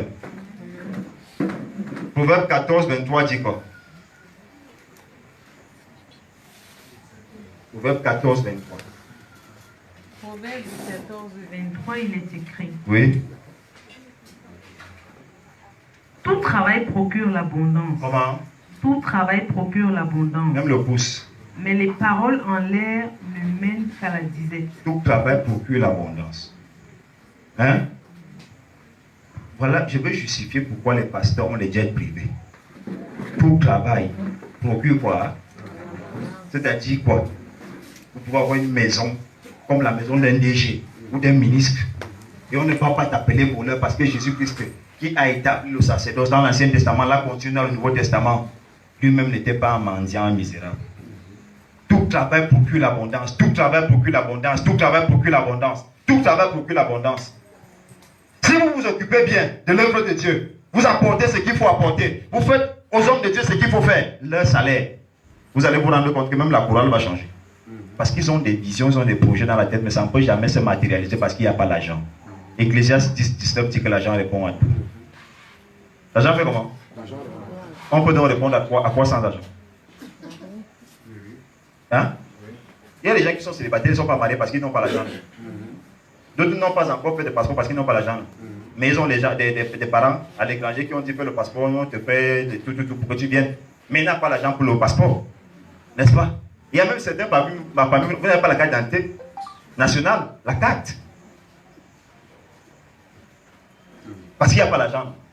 Ce n'est pas une moquerie, mais c'est une vérité. Il n'y a pas l'argent. Ecclésiaste 10, 19 dit que l'argent répond à tout. L'argent est un Dieu. Dès que vous enlevez l'argent à vos leaders, hein, vous les avez rabaissés au niveau des hommes. Pourtant, ils ne sont pas des hommes. Ce sont des dieux. La preuve, quand ils disent ici le Saint-Esprit est là, quelqu'un qui est possédé se met à crier au fond de la salle. Il est venu là-bas au fond de la salle. Il est placé ici, n'est-ce pas? Pourquoi vous êtes, je ne sais pas, les chrétiens sont terribles. Ces choses-là ne vous disent rien. Vous expliquez comment que quelqu'un qui a dégagé le Saint-Esprit comme ça, et a commencé à tomber là-bas, d'autres ont commencé à prophétiser et tout, alors qu'ils sont même nouveaux dans l'église. Vous expliquez ça comment que ce monsieur quitte ou cette dame quitte le pupitre, après marche là, vous le voyez comme un homme. Alors que la Bible déclare dans le livre des Actes, chapitre 4, que des choses terribles se faisaient au travers des mains des apôtres, aucun des chrétiens ne osait les approcher. Vous saluez les pasteurs, vous claquez le doigt. Vous insultez, vous intriguez. La même personne qui t'impose les mains, qui prie pour toi, qui te bénit, tu t'assois dans une maison quelque part pour murmurer contre lui. Comment on sera béni? Pourquoi que Dieu ne voit pas tout ça? Il voit. Il fait comment?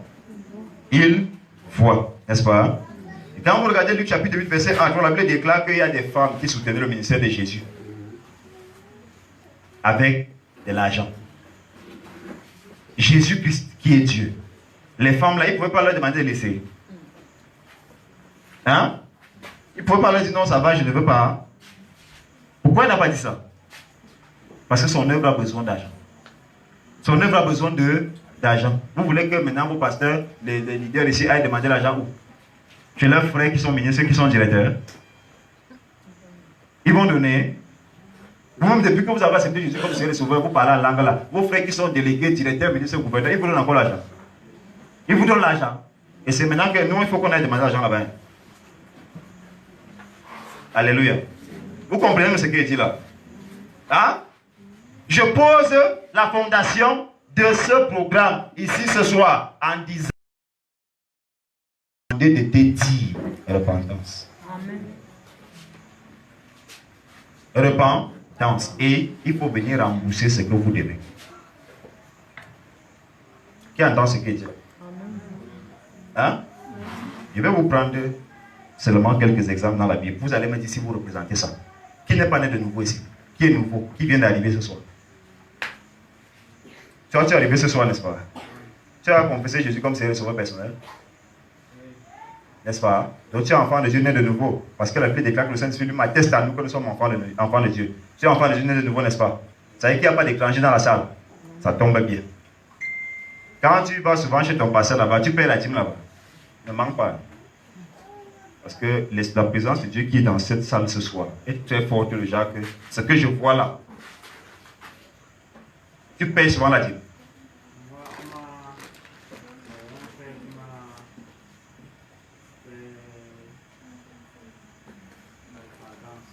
Un frère, tu n'as pas une assemblée d'attache. Il sort le doigt là. Ah, c'est vous qui l'amenez. Mais il dit qu'un frère l'a amené plutôt à confesser Christ. À la maison, quoi, avec un serviteur de Dieu, pas dans la maison de Dieu. N'est-ce pas? Donc, il est nouveau. Voilà. Ok, non, assieds-toi, c'est bon. Tu es nouveau, n'est-ce pas? Voilà. Alors, je vais dire ceci pour tout le reste là qui n'ont pas levé la main. Je dit, nous tous sommes enfants de Dieu, n'est-ce pas? Maintenant, des questions pratiques. Ce que Dieu promet, est-ce que vous avez ça dans vos vies, n'est-ce pas? La vie et l'abondance. Vous avez le Saint-Esprit, vous parlez en langue, n'est-ce pas? Combien sont dans l'abondance ici? Jean 10 le dit. Je suis venu pour que mes brebis aient la vie et qu'elles soient dans l'abondance, n'est-ce pas? N'est-ce pas? Combien sont dans l'abondance ici? Vous voyez que le besoin de repentance est nécessaire, n'est-ce pas? N'est-ce pas? Et le besoin de remettre aux hommes de Dieu ce que vous n'avez pas donné depuis, c'est nécessaire, n'est-ce pas? Qui n'est pas d'accord avec moi? Parce qu'il ne faut pas que demain, quand certains vont commencer à exploser, certains vont se démarquer, qu'on dise que non, Dieu là n'est pas normal. Il choisit les gens. C'est lui qui va faire ce que Dieu m'a demandé de vous dire ce soir. Il verra ce que Dieu va faire. Mais vous devez tous à Dieu. Même si tu te caches, tu dois à Dieu. Et tu auras des difficultés à cet endroit-là tant que le sacerdoce qui a été établi ici, le roi d'onction n'est pas remis à sa place. Amen. Tu quittes ici, tu vas ailleurs, tu auras les mêmes problèmes. La vie et l'abondance. Combien de personnes ont ça ici? Abondance et jouissance. Combien? Combien ont l'abondance et la jouissance? Il n'y en a pas. Pourtant, on a plus depuis. Les signes, les prodiges, les miracles, les merveilles. Combien expérimentent ça ici? Oui. Les signes, les prodiges, les miracles.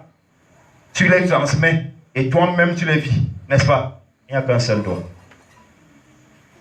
Dans une église de 100 personnes. Ce n'est pas normal. C'est question que je vous dis là. Si vous pouvez voir ce que je vois, ce n'est pas normal. Je vois parmi vous là, je ne suis pas venu moi prophétiser ici ce soir. Je vois parmi vous là des gens qui sont élevés. Mais que ce n'est que la chose là qui est blocage sur les têtes.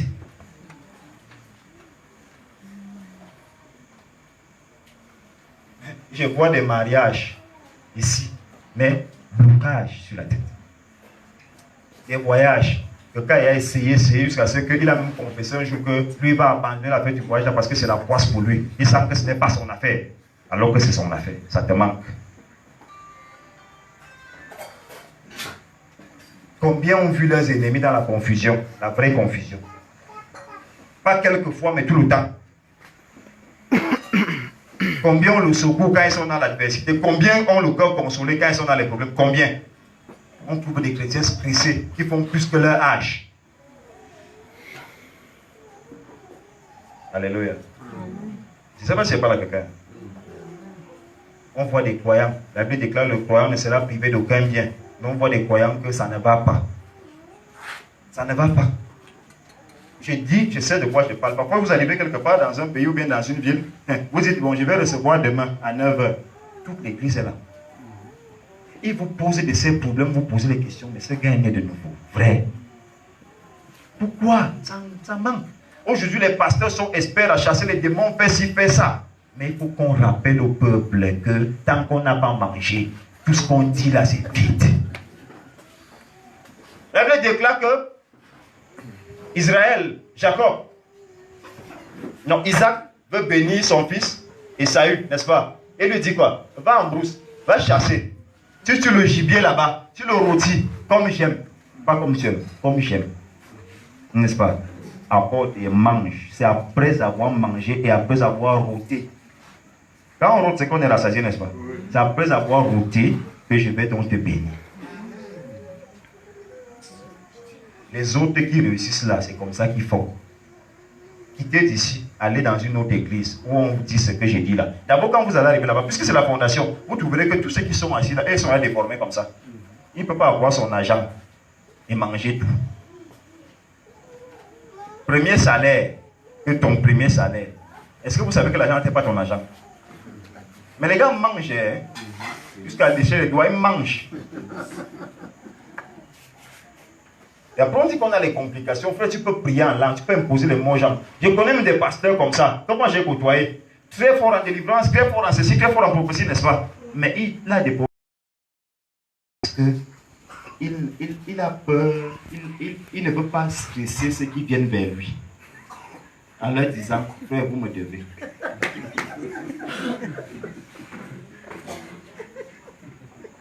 Je vous parle comme ça parce que moi j'ai expérimenté la souffrance une fois.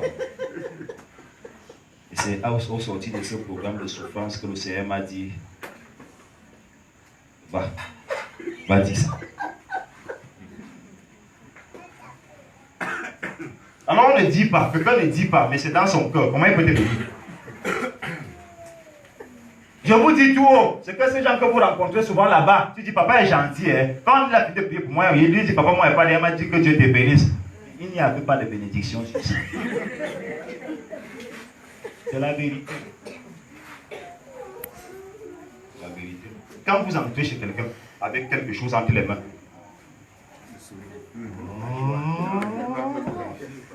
c'est spirituel. La réjouissance intérieure déclenche les choses intérieures. Je ne suis pas content, ça déclenche quoi? Hein?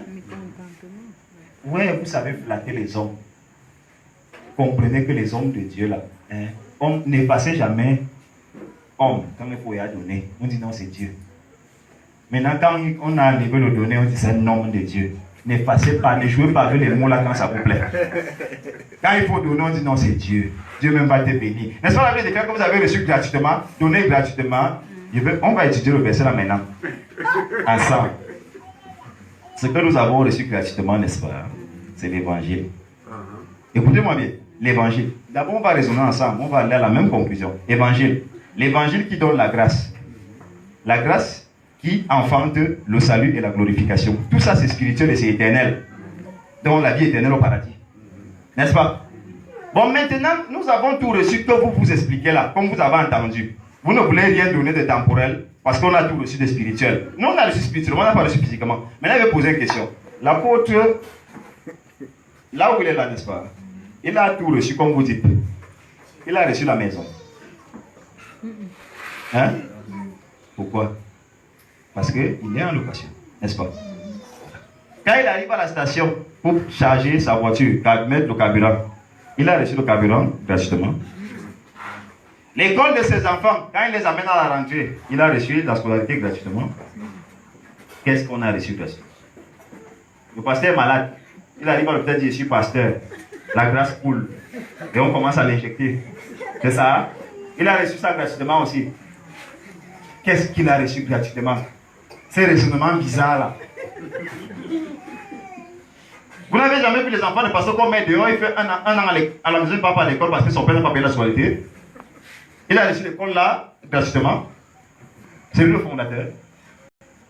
Qu'est-ce qu'on a reçu gratuitement? Dites-moi.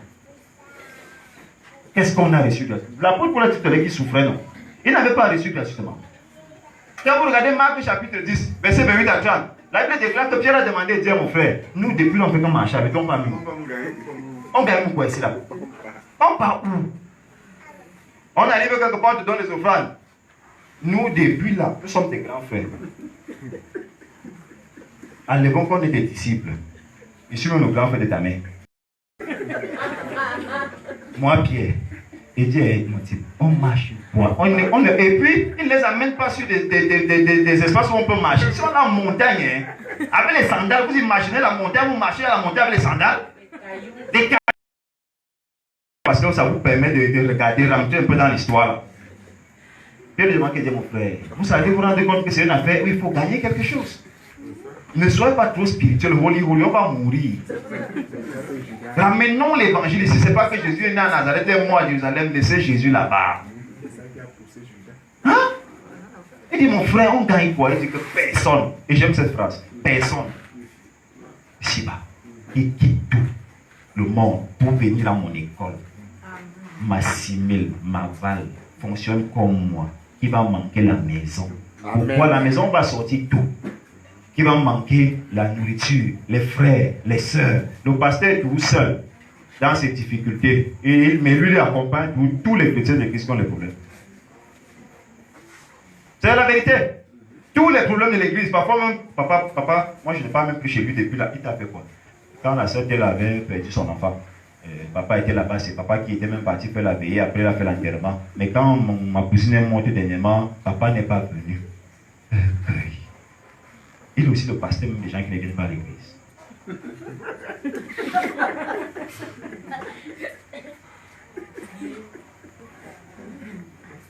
Alléluia. Alors la Bible déclare que il a répondu. Il dit à Pierre, personne, vous aurez les maisons. Mais nous, on n'a pas les maisons. On n'a pas les maisons.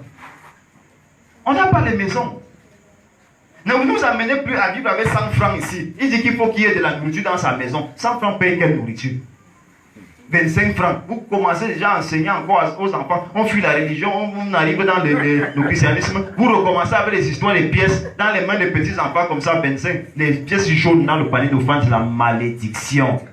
Vous avez vu un guérisseur utiliser un pied de 1000 francs pour jeter dans les calebasses, les marmites qu'on mélange souvent avec les remèdes, les jujubes, les écorces, les colas et tout ça, que vous trouvez souvent versé en plein carrefour là les matins quand vous sortez là. Vous avez vu une pièce un billet de 10 000 dedans, un billet de 1000 francs, un billet de 500.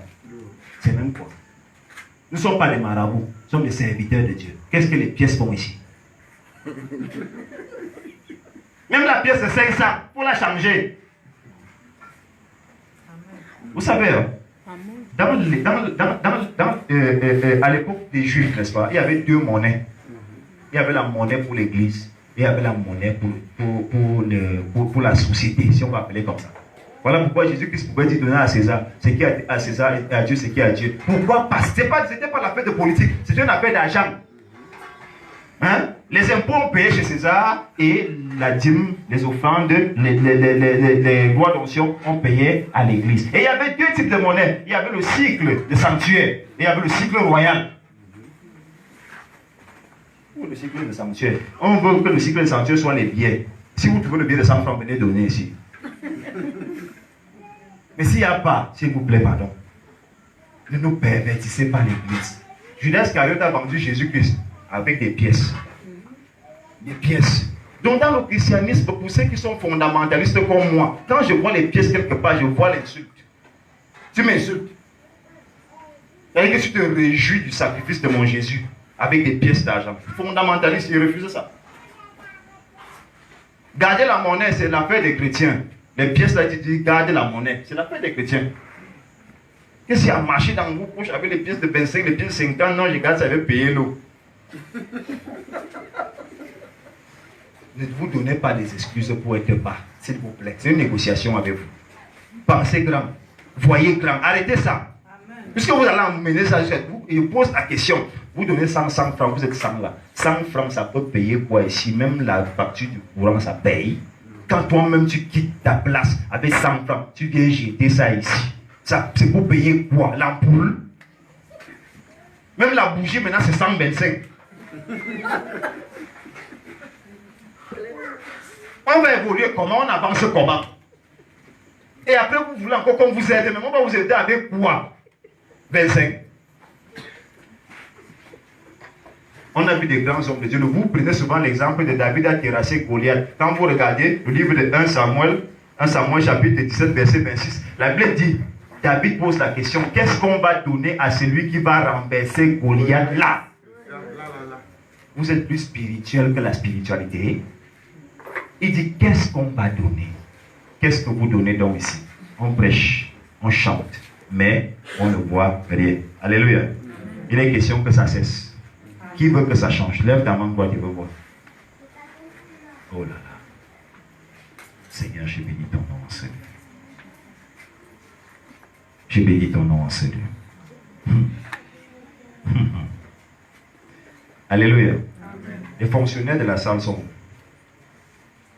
Je vais déjà parler de l'injonction prophétique. Je ne vais pas prier pour quelqu'un ce soir. Je viendrai prier pour vous le jour là. Tu es assis dans la salle. Pour ce soir, d'abord. Pour ce soir, d'abord. Pour ce soir. Alléluia. Sauf ceux qui habitent loin. Je veux que tu viennes ici devant avec ce que tu as dans ton sac. Comme argent. Je vais vous dire ce que l'Esprit de Dieu me dit à l'instant. Je n'ai pas prévu ça, mais je viens d'entendre ça.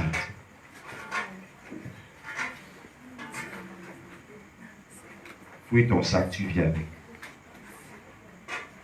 Alléluia. Vivement, maman, pardon, c'est toi, je vais revenir sur moi. Vivement, n'est-ce pas, que tu rentres même chez toi ce soir-ci, hein, à pied. L'église et la pauvreté, il faut que ça quitte. Et c'est pour ça que je suis venu ici. Ne jouez pas avec ça. L'homme de Dieu a demandé tout à l'heure, c'est mon papa, nous on cause sur WhatsApp, la maman, même chose. Hein. Je ne suis pas obligé d'arriver ici à l'église. Nous on peut causer sur WhatsApp. Vous n'êtes pas obligé de me voir. Mais pour le passage-ci, ne jouez pas. J'ai la clé de quelqu'un. Donc lève-toi, tu viens. N'aie pas honte. Pour ce soir, tu fouilles ton sac. Tu prends ce qu'il y a dedans comme argent. Pourquoi l'argent? Ecclésiaste 10 ne va dire que l'argent répond à tout. Je vais vous dire après l'injonction prophétique. Je ne vais pas prendre votre argent pour partir avec chez moi. Ne vous gênez pas, venez avec. Il dit, écris cette lettre à l'ange de l'église de Dieu. Je suis quelque part. Le Seigneur, c'est eux qui doivent prier, déclarer sur vous, pour que le Seigneur enlève sur vous l'anathème de la malédiction, de la pauvreté. Ce n'est pas moi. Donc ce soir-là, ne réfléchis pas.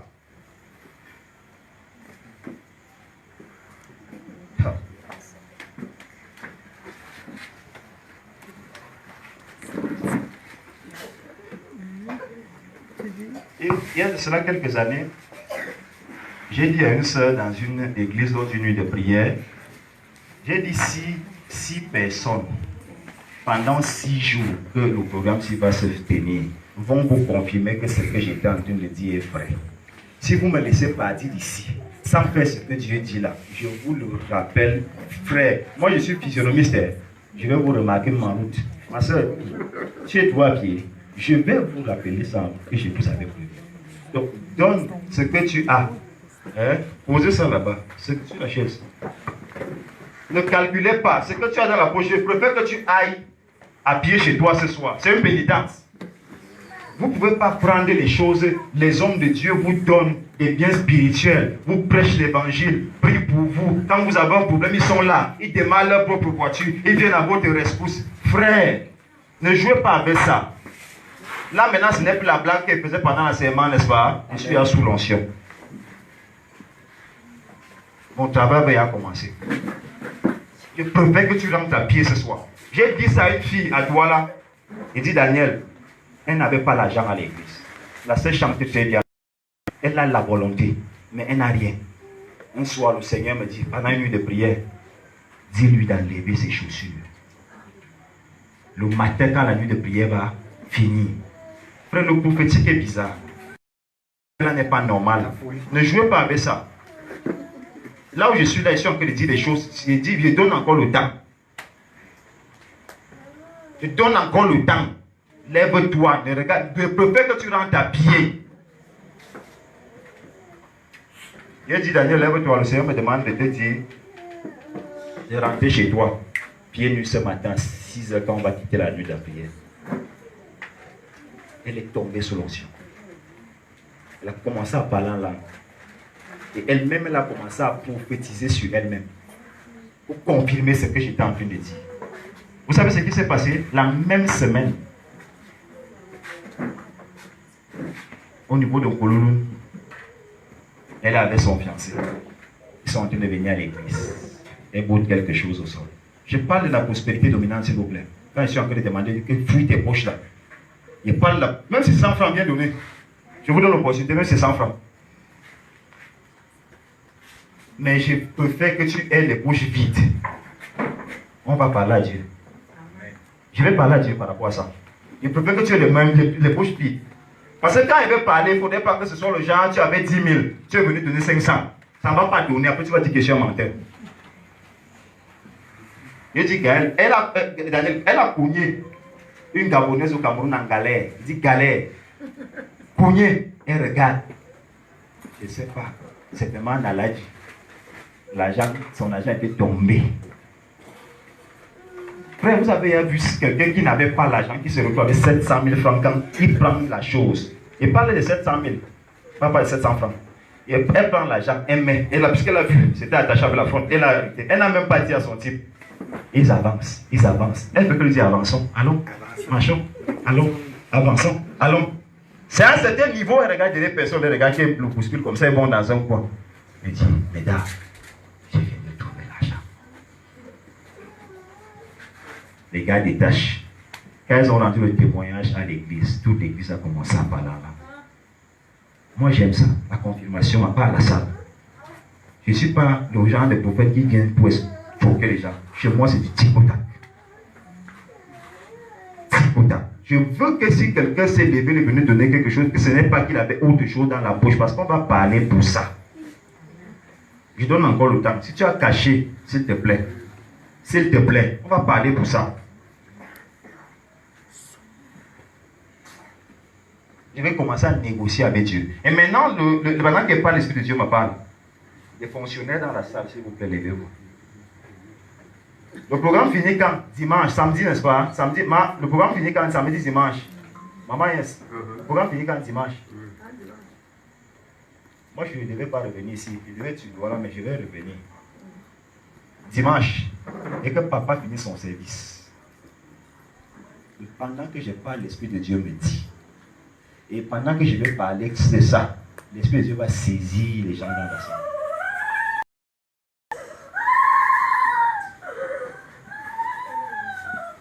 Alléluia. Vous avez vu quelqu'un prêcher dans la salle, il levait les mains, lui il va sortir dans vos mains, lui il sort dans les mains des gens. Amen. Vous avez vu ça? Le Seigneur a déjà fait ça au Cameroun. Ce que je dis est vrai. Je ne suis pas venu manipuler quelqu'un. Voilà pourquoi je dis, si tu as quelque chose dans ta poche,